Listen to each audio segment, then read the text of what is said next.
हिंदी वर्णमाला की चर्चा किया जा रहा है और पिछले क्लास में आप लोगों ने ध्वनि क्या है, वर्ण क्या है, वर्णमाला क्या है, इसके बारे में चर्चा किया जा चुका है। वर्णमाला, हिंदी वर्णमाला में वर्णों की संख्या कितने हैं, इस पे हम लोग चर्चा कर चुके हैं। आज की क्लास में हमको वर्णमाला के भेद पे चर्चा करना है। उच्चारण की दृष्टि से हिंदी वर्णमाला को दो भागों में बांटा गया है। नंबर 1 स्वर है, नंबर 2 व्यंजन। वैसे भी वर्णमाला को दो भागों में बांटा गया है, एक स्वर और व्यंजन। अब स्वर क्या है? स्वर उन वर्णों को कहते हैं जिनका उच्चारण स्वतंत्रता से होता है। स्वर उन वर्णों को कहते हैं जिनका उच्चारण स्वतंत्रता से होता है, अर्थात इनके में किसी दूसरे ध्वनि की सहायता नहीं ली जाती है। स्वर में इस तरह भी हम कह सकते हैं, स्वतंत्र रूप से बोले जाने वाले वर्ण स्वर कहलाते हैं। अब देखेंगे हिंदी वर्णमाला में स्वर कितने होते हैं? 11। देवनागरी में अगर पूछा जाए कि स्वर कितने हैं, तब भी 11 बताएंगे, क्योंकि हिंदी की लिपि देवनागरी है। अगर हिंदी ना रखा जाए, देवनागरी लिखा जाए, तब भी आप 11 कहेंगे। स्वर कहा जाए तब भी 11। तो देखेंगे, देखिए समय को बचाने के उद्देश्य से जो है इसको पहले लिख दिया जाता है, और अगर आप लोग को असुविधा हो रही है तो नहीं लिखा जाएगा, लेकिन लिखने से थोड़ा समय बच जाता है, क्योंकि वीडियो बहुत बड़े नहीं बन पा रहे हैं। बड़ा होने से जो है आप लोग को देखने में भी असुविधा होगी, समय इससे बचता है। वर्णमाला उच्चारण की दृष्टि से हिंदी वर्णमाला को दो भागों में बांटा गया। अब नंबर 1 है स्वर, एक स्वर है और दूसरा व्यंजन। अब स्वर क्या है? हमको स्वर पढ़ना है पहले। तो स्वर उन वर्णों को कहते हैं जिनका उच्चारण, यानी स्वर उन वर्णों को कहते हैं जिनका उच्चारण स्वतंत्रता से होता है। स्वतंत्रता से होता है, जिनका इनके उच्चारण में किसी दूसरे ध्वनि की सहायता नहीं ली जाती है। हम इस तरह भी कह सकते हैं कि स्वतंत्र रूप से बोले जाने वाले वर्ण स्वर कहलाते हैं। अब ध्यान देंगे, हिंदी वर्णमाला में स्वर हैं कितने? 11। अगर हिंदी भाषा की जो लिपि होती है देवनागरी, अगर पूछा देवनागरी लिपि में स्वर कितने हैं, तब भी 11 कहेंगे। देखिए, स्वरों की संख्या को लेकर बहुत सारे प्रतियोगियों के मन में विचार आते हैं कि कहीं 13 लिखा है, कहीं 14 लिखा है, कहीं 10 है, कहीं 11 है, किसको माने जाए। देखिए, आप इस भ्रम में मत रहिए, एक सटीक जानिए। और परीक्षा में प्रश्न आ चुके हैं, जब भी पूछा जाए कि हिंदी में स्वर 11, मैं आपको प्रमाण बता रहा हूं, किताबों के नाम बता रहे हैं कि उन किताबों में 11 ही लिखा है। वैसे आयोग हो या कोई भी बोर्ड हो, आज आधुनिक हिंदी व्याकरण रचना डॉक्टर वासुदेव प्रसाद की जो किताब है, ये समझिए बेस है आपका। इस किताब में भी आप स्वर 11 ही है। अगर आप हिंदी व्याकरण नाम से डॉक्टर कामता प्रसाद गुरु की किताब को देख रहे हैं, तब भी उन्होंने वर्णमाला में 11 वर्ण की चर्चा की है। अगर आप एनसीईआरटी पढ़ रहे हैं, एनसीईआरटी की किताबों में भी 11 ही स्वर बताए गए हैं। आप जो है इस तरह, अगर कक्षा 4 में मैंने सीबीएसई बोर्ड में देखा, वहाँ भी स्वरों की संख्या 11 ही बताई गई है। आप बता सकते हैं, पृथ्वीनाथ पांडे किताब है, उसमें भी 11 ही स्वर कहा गया है। 14 कह के लास्ट में नीचे कह दिए हैं, जो भी प्रतियोगी हों, तैयारी करने वाले, चाहे आप विशेष प्री की तैयारी कर रहे हैं, चाहे ओनडे एग्जाम में किसी यूपी सिपाही या यूपी दरोगा जो भर्ती लगी उसकी तैयारी कर रहे हैं, या लेखपाल की भर्ती कभी आगे आएगी, उसकी परीक्षा होगी, उसमें भी प्रश्न पूछे जाएंगे। आप पृथ्वीनाथ पांडे किताब ही पढ़ेंगे, देखिए लास्ट में नीचे जहाँ स्वर है लिख दिया गया, स्वरों की संख्या 11 ही है। अब इतने किताबों के प्रमाण आपको बताए गए, तो क्या लूसेंट जैसे गाइड में अगर किसी वस्तुनिष्ठ या उस किताब में गाइड में लिख दिया गया है कि कुल स्वर 13, तो क्या उसको मानेंगे आप? चाहे कुल कहा जाए चाहे स्वर कहा जाए, आप 11 ही जानेंगे। या किसी वस्तुनिष्ठ में अगर 13 लिखा गया हो, ज़्यादातर लोग यही तरह देते हैं। अगर काफ़ी पढ़ने वाले भी प्रश्न करते सर अगर कहा जाए हिंदी वर्णमाला में कुल स्वरों की संख्या तो 13 होगा। देखिए ये सही नहीं है प्रश्न। हमेशा स्वर की संख्या की बात करेंगे, हमेशा 11 ही दिमाग में फीड रखिए। आप 11 ही जानने का प्रयास करेंगे, वही प्रश्न सही है। और कोई भी प्रमाणित किताब आप देखेंगे तो 11 ही मिलेगा आपको। और कोई कितनों बताए, बिल्कुल नहीं। परीक्षा में आ चुका है हिंदी में स्वर वर्णों की संख्या 11। ये प्रश्न आ चुका है टीजीटी 2011 में। ये केवीएस प्रवक्ता का प्रश्न है, हिंदी में स्वरों की संख्या कितनी, 11। ये देवनागरी में स्वर वर्ण टीजीटी 2011 में प्रश्न आ चुके हैं। तो हमारे प्रश्न बन चुके हैं परीक्षा में, हमेशा 11 और 13 भी रखते हैं ऑप्शन में, हमेशा 11 ही मानेंगे आप। आप देखेंगे स्वरों का वर्गीकरण किया गया है और उसके 3 भागों में किया गया है इसका वर्गीकरण। नंबर 1 ह्रस्व स्वर या मूल स्वर इसे कहा गया है। दूसरा दीर्घ स्वर और तीसरा है संयुक्त स्वर। तो नंबर 1 ह्रस्व स्वर या मूल स्वर, नंबर 2 दीर्घ स्वर और नंबर 3 है संयुक्त स्वर। संयुक्त स्वर तो स्वरों के वर्गीकरण में मैंने ह्रस्व स्वर या मूल स्वर, नंबर 2 दीर्घ स्वर, नंबर 3 संयुक्त स्वर बताया गया। अब हमको देखना है ह्रस्व स्वर या मूल स्वर है क्या, क्योंकि इस पे परीक्षाओं में प्रश्न बन चुके हैं तो मिटाने का प्रयास करेंगे और ये बताना चाहेंगे कि ह्रस्व या मूल स्वर क्या है। तो स्वर के वर्गीकरण में ह्रस्व स्वर या मूल स्वर के बारे में बता रहे हैं। तो ह्रस्व स्वर, एक मिनट, ह्रस्व स्वर या ब्रैकेट में मूल स्वर। हमेशा बहुत आराम से समझने का प्रयास करेंगे, कोई जल्दबाजी नहीं है, क्योंकि एक बार समझेंगे हमेशा हर परीक्षाओं में आप प्रश्न सही करेंगे। अगर एक बार भी अगर सही से नहीं पढ़ेंगे तो बार बार परीक्षाओं में आप प्रश्न गलत करेंगे। तो ध्यान देना है। आज मैं स्वर के वर्गीकरण पर चर्चा किया। अब ह्रस्व स्वर या मूल स्वर क्या है ध्यान देना है। जिन स्वरों की उत्पत्ति, जिन स्वरों की उत्पत्ति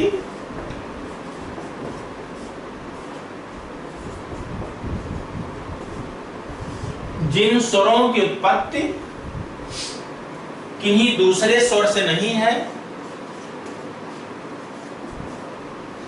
किन्हीं दूसरे स्वर से नहीं है,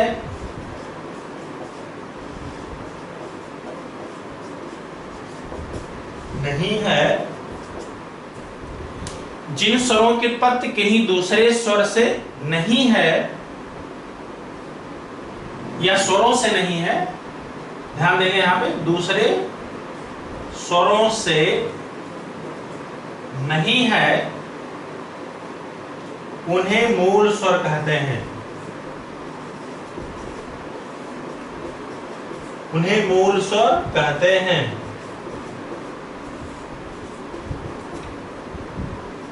जिन स्वरों की उत्पत्ति किन्हीं दूसरे स्वरों से नहीं है, उन्हें मूल स्वर कहते हैं। अब ह्रस्व स्वर या मूल स्वर एक ही है, इनकी संख्या 4 है। मूल स्वरा, मूल स्वरी, मूल स्वरूप और मूल स्वरी। ध्यान देंगे हमारे जो मूल स्वर है ह्रस्व स्वर यही 4 है। इन स्वरों की जो उत्पत्ति किन्हीं दूसरे स्वर से नहीं है, इसलिए इसको मूल स्वर या ह्रस्व स्वर कहा गया। इनकी संख्या 4 है। ध्यान देंगे जब भी परीक्षा में प्रश्न आए, आपसे स्वर की संख्या पूछा जाए स्वर कितने हैं तो 11, लेकिन जब मूल स्वर कहा जाए तो 4 बताएंगे और 4 यही है आ, ई, उ, री। दूसरा जो भेद है स्वर का, दीर्घ स्वर। दीर्घ स्वर अब देखेंगे दीर्घ स्वर क्या है। जो समान मूल स्वर मिलके दीर्घ बनते हैं, लेकिन सभी मूल स्वर नहीं मिलते हैं इसमें। तो दीर्घ की जो परिभाषा है, किसी एक मूल स्वर में, किसी एक मूल स्वर में, किसी एक मूल स्वर में उसी मूल स्वर के मिलाने से, उसी मूल स्वर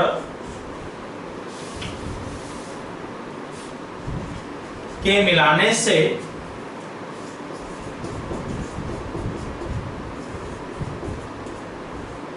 जो स्वर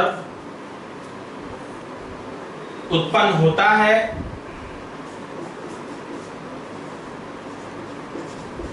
जो स्वर उत्पन्न होता है उसे दीर्घ स्वर कहते हैं।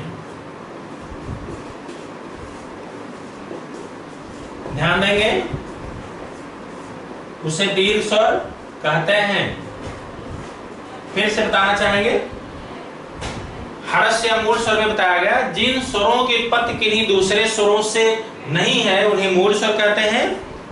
दीर्घ स्वर क्या है? किसी एक मूल स्वर में उसी मूल स्वर के मिलाने से, किसी एक मूल स्वर में उसी मूल स्वर के मिलाने से जो स्वर उत्पन्न होता है उसे दीर्घ स्वर कहते हैं। जैसे आ धन आ, यानी समान मूल स्वर मिलकर दीर्घ होते हैं। आ धन आ, तो दीर्घ आ, जो दीर्घ स्वर हमारा हुआ समान मूल स्वर आ मिलाने से। अब देखेंगे फिर इसी तरह मूल स्वरी और धन मूल स्वरी मिलके दीर्घ स्वरी हुआ। मूल स्वरी धन मूल स्वरी हुआ दीर्घ स्वरी। इसी तरह मूल स्वरूप धन मूल स्वरूप होगा दीर्घ स्वरूप। तो हमारे जब भी पूछा जाए दीर्घ स्वर कौन कौन है तो हम कहेंगे दीर्घ स्वर आ, दीर्घ स्वर ई और दीर्घ स्वर उ। दीर्घ स्वर कौन कौन है? 3 है, दीर्घ आ, दीर्घ ई, दीर्घ उ, और समान मूल स्वर मिलने से दीर्घ स्वर बने हैं। फिर ध्यान देंगे तीसरा भेद है इनका संयुक्त स्वर। संयुक्त स्वर से भी परीक्षा में प्रश्न आ चुका है। ध्यान देंगे, एक संयुक्त व्यंजन होता है, एक संयुक्त स्वर होते हैं। तो संयुक्त स्वर, ये जो हमारा जो है एक भेद है संयुक्त स्वर। अब देखना है संयुक्त स्वर 4 होते हैं। अब संयुक्त स्वर क्या है? तो संयुक्त स्वर भिन्न भिन्न स्वरों के मेल से, यहां पे होगा भिन्न भिन्न स्वरों के मेल से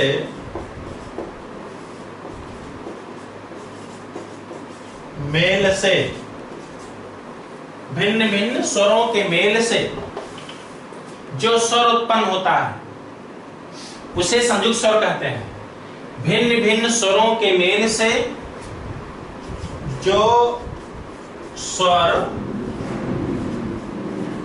उत्पन्न होता है उसे संयुक्त स्वर कहते हैं।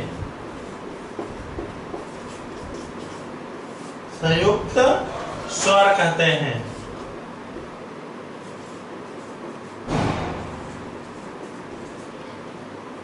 अब संयुक्त स्वर 4 हैं। ये यहाँ पे समान स्वर की चर्चा नहीं की गई है। जब भी संयुक्त स्वर बने हैं भिन्न भिन्न स्वर मिलके। अब देखेंगे जैसे हमारे संयुक्त स्वर हैं ए, ऐ, ओ, औ। ये हमारे संयुक्त स्वर 4 हैं। संयुक्त स्वर 4 ध्यान देना है।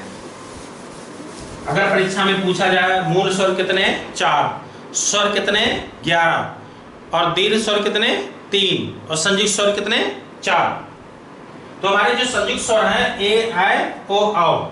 अब यहाँ भिन्न भिन्न स्वर मिलके संयुक्त स्वर मिल बने हैं। जैसे मूल स्वर आ धन मूल स्वर ई, तो हमारा संयुक्त स्वर ए बना है। भिन्न स्वर में जैसे मूल स्वर आ और मूल स्वर ई मिलके संयुक्त स्वर ए। इसी तरह मूल स्वर आ और संयुक्त स्वर जो ए बना है, इससे मिलकर संयुक्त होकर हमारा संयुक्त स्वर आय हुआ, आय। इसी तरह ओ कैसे मिला, मूल स्वर आ धन मूल स्वर उ, दोनों स्वर जो संयुक्त हो रहे हैं इनके योग से बना संयुक्त स्वर ओ। मूल स्वर आ मूल स्वर उ मिलकर संयुक्त स्वर ओ। इसी तरह मूल स्वर आ और धन संयुक्त स्वर ओ के योग से संयुक्त स्वर आओ हुआ। इस तरह हमारे ये परीक्षा में प्रश्न पूछे जाते हैं और इसको जानना बहुत जरूरी है, क्योंकि अगर आप इसको नहीं जानेंगे तो आप संधि में भी प्रश्न गलत करेंगे। हमेशा दिमाग में ध्यान देना है कि आ और ई स्वर मिलके ए बना है। इसी तरह आ ए के आए, आ उ से ओ, आ धन ओ से आओ। क्योंकि अगर आप स्वर समझे हुए हैं तो हमारे स्वर एक संध होता है, तो उसमें स्वर संध के 5 भेद होते हैं, तो पांचों स्वर संध समझ सकते हैं स्वर के सीखने से ही। तो मैंने आज चर्चा की आपको कि हिंदी वर्णमाला को 2 भागों में बांटा गया है, एक स्वर एक व्यंजन।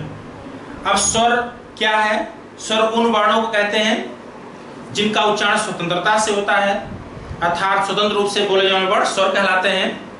स्वर के उच्चारण में किसी दूसरी ध्वनि की सहायता नहीं ली जाती है। हिंदी में स्वर वर्णों की संख्या 11 है। अगर यही प्रश्न पूछे देवनागरी में स्वर वर्ण कितने हैं, तब भी आप 11 बताएंगे। स्वर का वर्गीकरण किया गया है और जिसको मूल हर्ष स्वर या मूल स्वर, नंबर 2 दीर्घ स्वर, नंबर 3 संयुक्त स्वर। अब हर्ष या मूल स्वर क्या है उसके बारे में मैंने बताया, और दीर्घ स्वर क्या है उसके बारे में मैंने चर्चा किया, और संयुक्त स्वर क्या है इसके बारे में मैंने चर्चा किया। और आगे की वीडियो में देखिए जो स्वर का वर्गीकरण किया गया है, इसके और भी वर्गीकरण है। कुछ वर्गीकरण जीभ के भाग के आधार पर किए गए हैं, कुछ वर्गीकरण जीभ के भाग के आधार पर किए गए हैं, कुछ वर्गीकरण जीभ के उठने के आधार पर किए गए हैं। जीभ का जो भाग है उठता है इसमें, जैसे कहीं जो है संवृत, विवृत, असंवृत, अर्धविवृत, इस तरह। तो जीभ के भाग के आधार पर वर्गीकरण, जीभ के उठने के आधार पर वर्गीकरण, मात्रा के आधार पर वर्गीकरण किए गए हैं, ओठों की स्थिति के आधार पर जो है वर्गीकरण किए गए हैं। तो जो स्वर की स्थितियां हैं इसका जो वर्गीकरण है और कई आधारों पर किए गए हैं।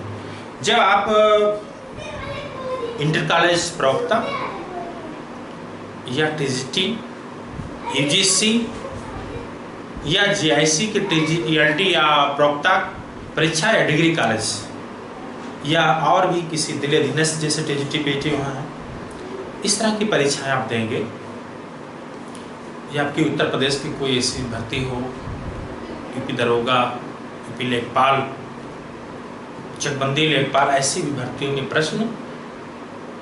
इसके अलावा कभी कभी जीभ के भाग के आधार पर प्रश्न पूछ ले जाते हैं।